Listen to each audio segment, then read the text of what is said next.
I, Zohran Mamdani, I, Zohran Mamdani, do solemnly swear that I will support the Constitution of the United States, I will support the Constitution of the United States, the Constitution of the State of New York, the Constitution of the State of New York, and the Charter of the City of New York, and the Charter of the City of New York, and that I will faithfully discharge the duties of the office of the Mayor of the City of New York, according to the best of my ability. So help me God. So help me God.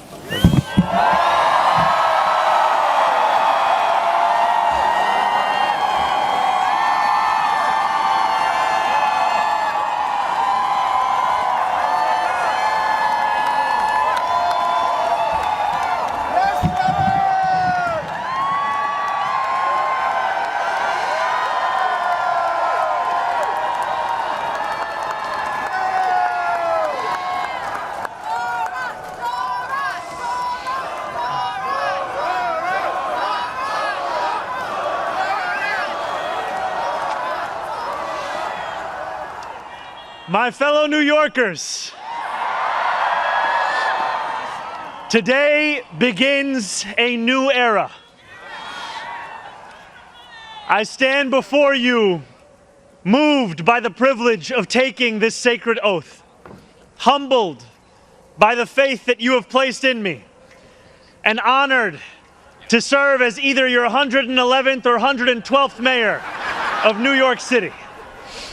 But I do not stand alone.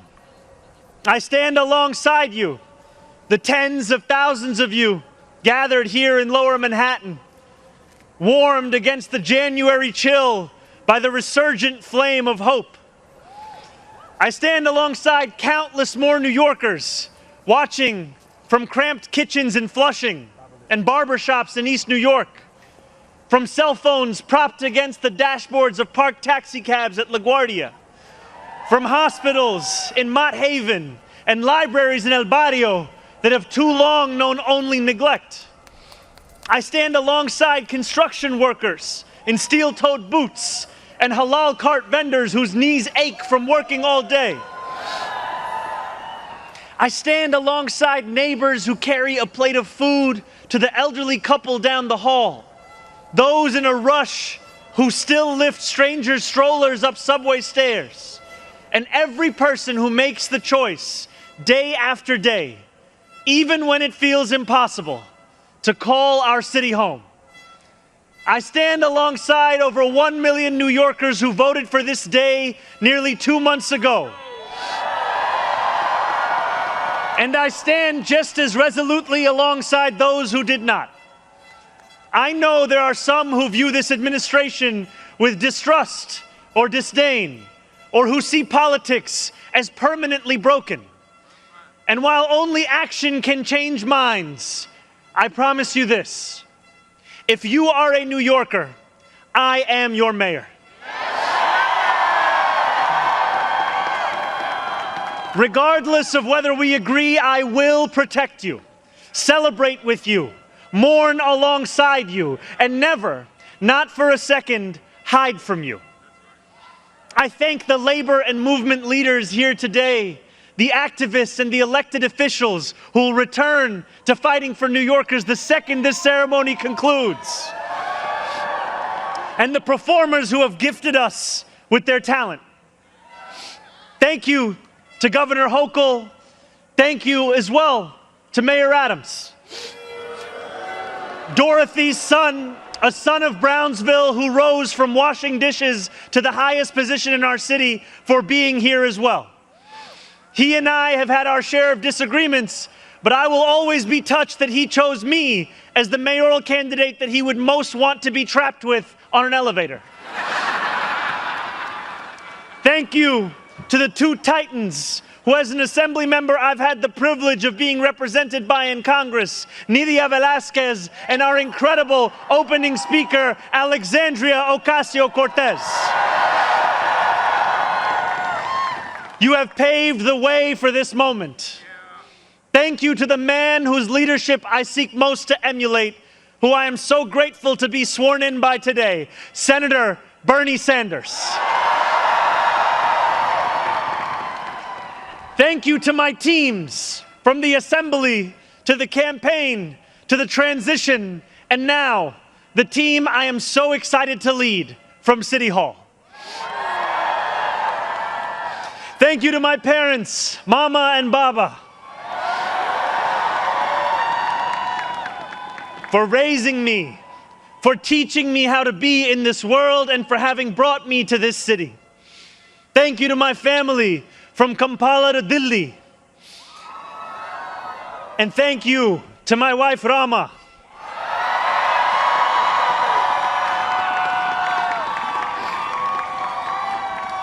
For being my best friend and for always showing me the beauty in everyday things. And most of all, thank you to the people of New York. A moment like this comes rarely. Seldom do we hold such an opportunity to transform and reinvent. Rarer still is it the people themselves whose hands are the ones upon the levers of change.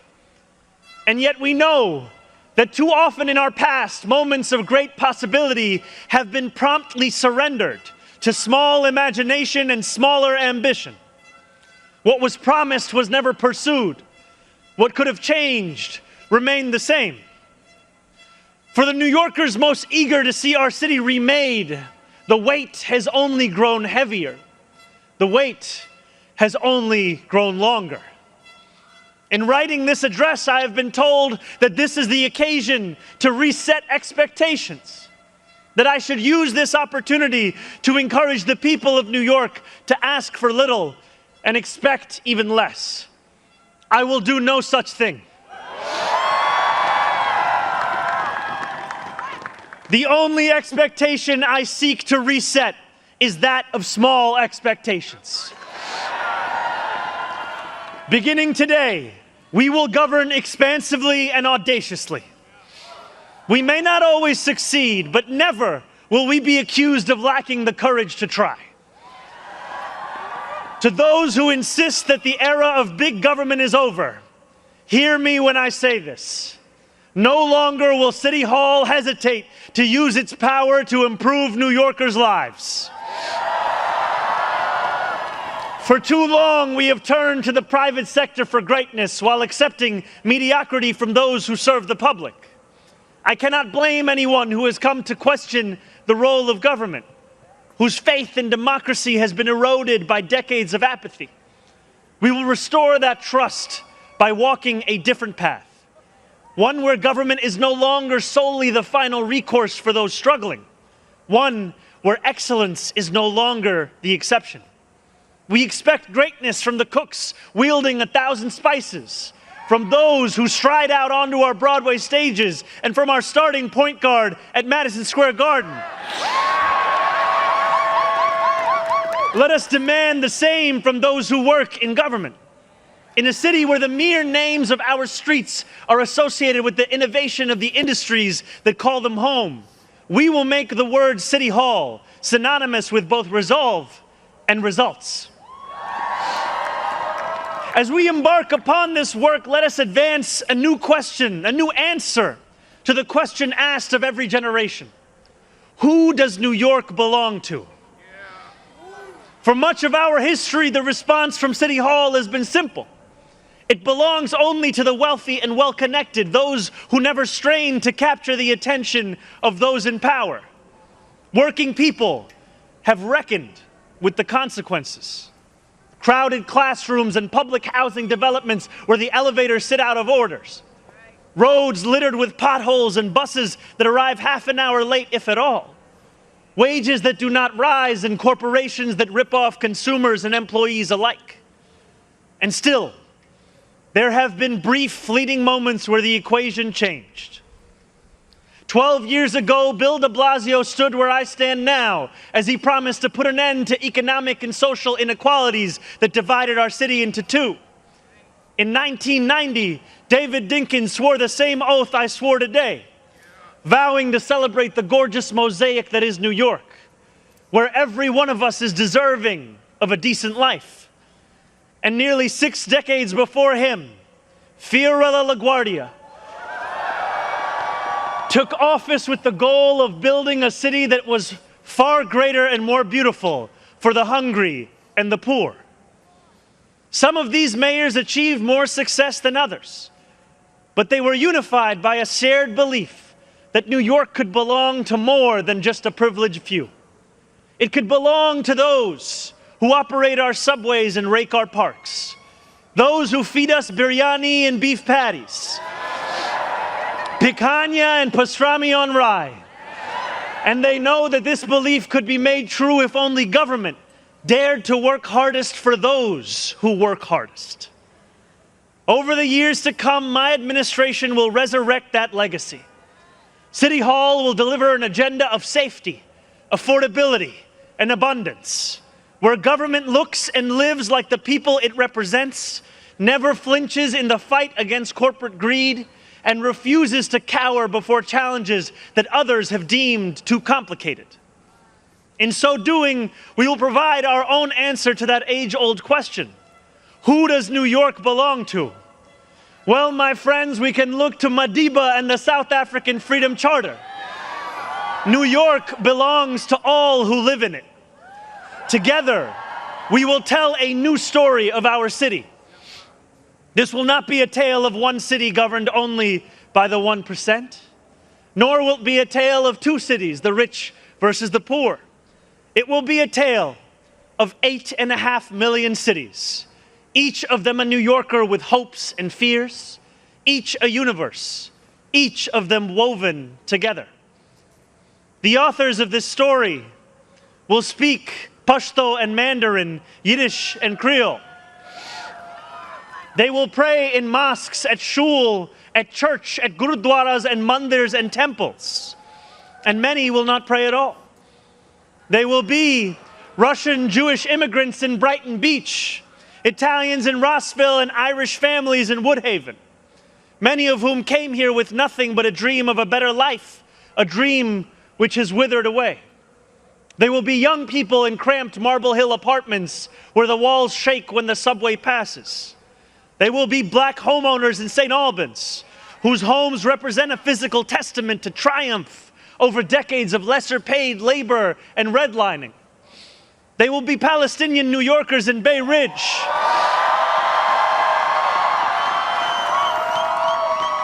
who will no longer have to contend with a politics that speaks of universalism and then makes them the exception. Few of these 8.5 million will fit into neat and easy boxes. Some will be voters from Hillside Avenue or Fordham Road who supported President Trump a year before they voted for me, tired of being failed by their party's establishment. The majority will not use the language that we often expect from those who wield influence. I welcome the change.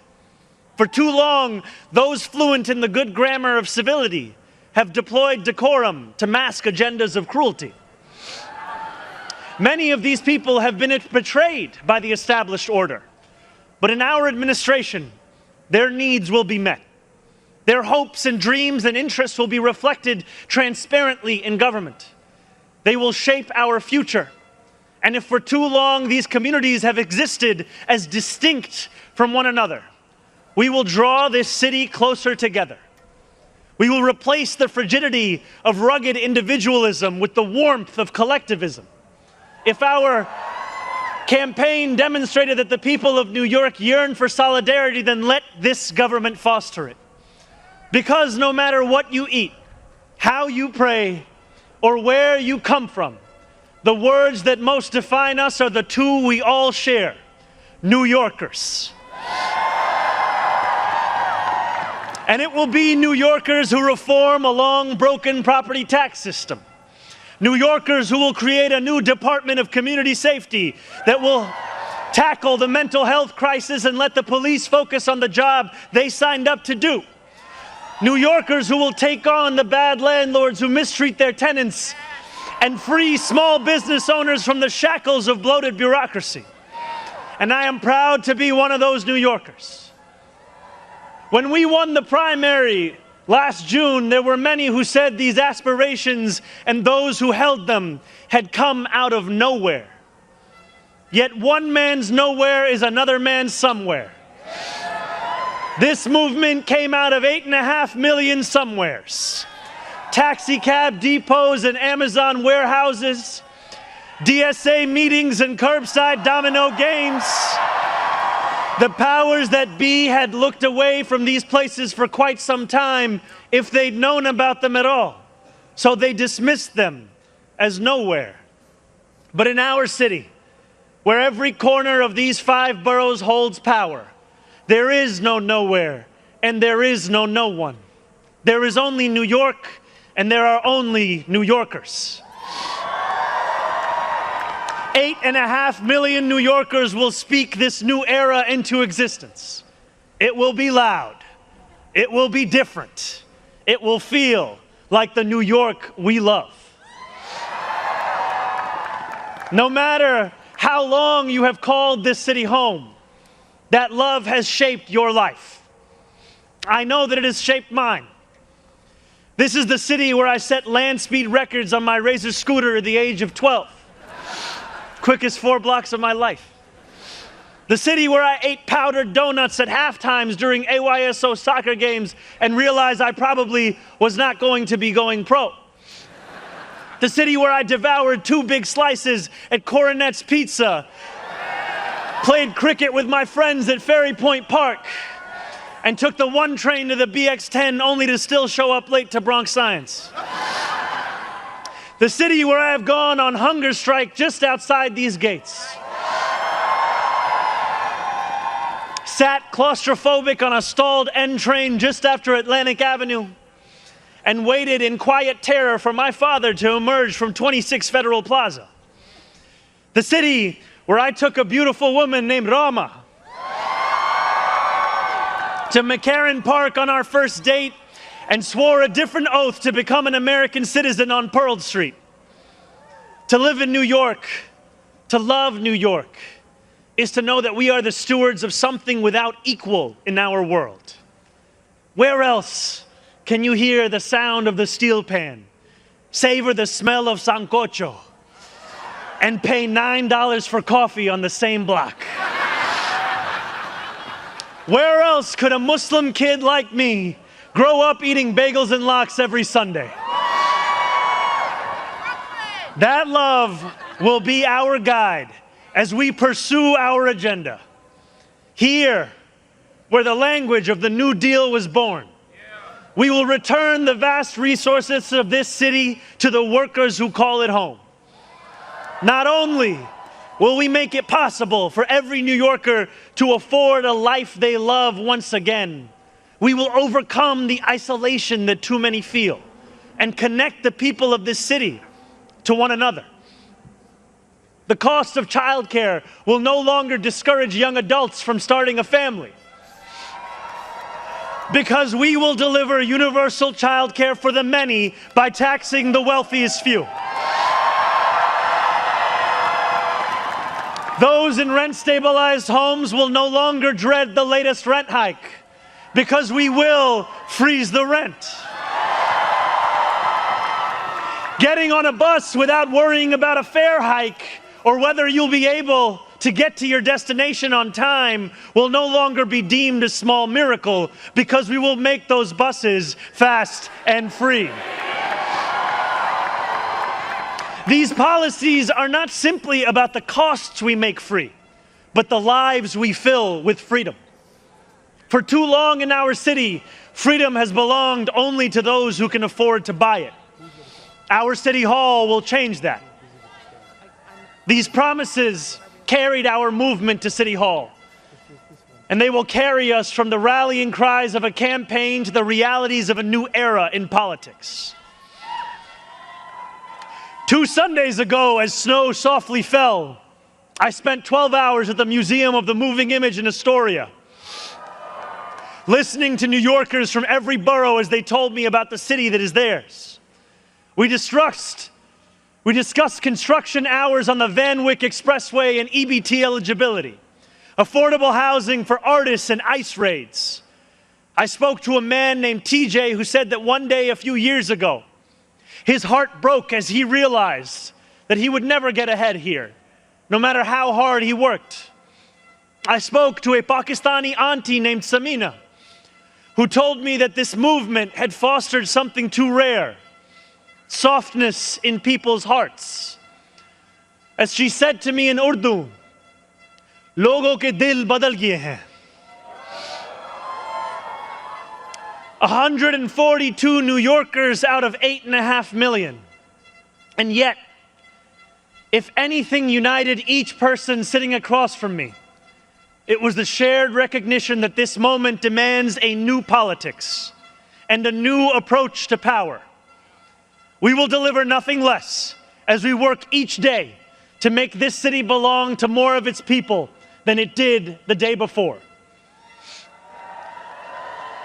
Here is what I want you to expect from the administration that this morning moved into the building behind me. We will transform the culture of City Hall from one of no to one of how. We will answer to all New Yorkers, not to any billionaire or oligarch who thinks they can buy our democracy. We will govern without shame and insecurity, making no apology for what we believe. I was elected as a democratic socialist, and I will govern as a democratic socialist.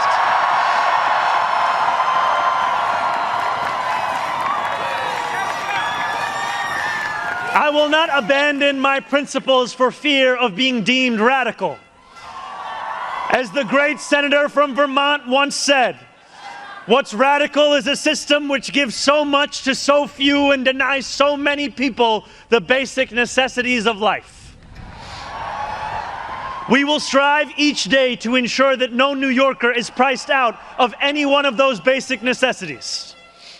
And throughout it all, we will, in the words of Jason Terrence Phillips, better known as Jadakiss or Jay to the moi, be outside. Because this is a government of New York, by New York, and for New York.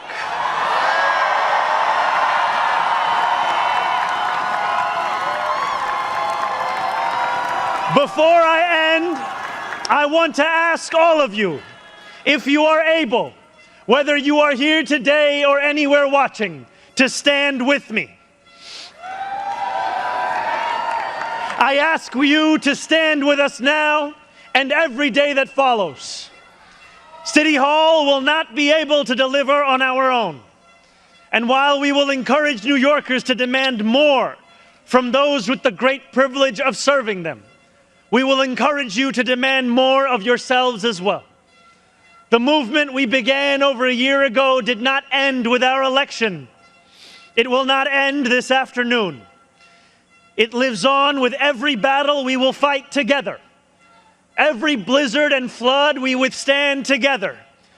Every moment of fiscal challenge we overcome with ambition, not austerity, together. Every way we pursue change in working people's interests rather than at their expense, together. No longer will we treat victory as an invitation to turn off the news. From today onwards, we will understand victory very simply. Something with the power to transform lives, and something that demands effort from each of us every single day. What we achieve together will reach across the 5 boroughs, and it will resonate far beyond. There are many who will be watching. They want to know if the left can govern. They want to know if the struggles that afflict them can be solved. They want to know if it is right to hope again. So standing together with the wind of purpose at our backs, we will do something that New Yorkers do better than anyone else.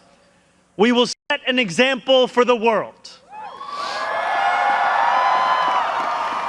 If what Sinatra said is true, let us prove that anyone can make it in New York and anywhere else too.